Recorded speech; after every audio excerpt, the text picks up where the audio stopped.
Unlock the full potential of your YouTube TV by mastering how to effortlessly access and manage all your recorded shows. First things first, to find your recorded content, navigate to the Library tab from the main YouTube TV interface. This is your central hub for everything you've saved.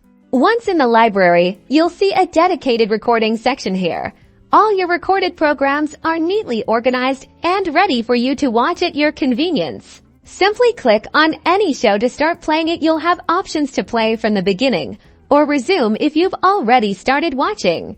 Worried about storage? YouTube TV offers unlimited DVR storage, so you don't typically need to delete shows. However, if you want to remove a recording, navigate to its details page and look for a remove or delete option. To set or adjust your recording preferences, head over to the settings menu. Look for options related to recordings or DVR.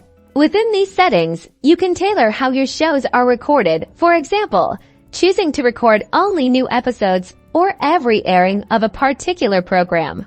To record a future show, simply find it through the search bar or guide. Then select the option to record it. It's that easy to ensure you never miss your favorite content. With these simple steps, you can fully utilize YouTube TV's DVR capabilities and enjoy your favorite shows whenever you want, on your own schedule.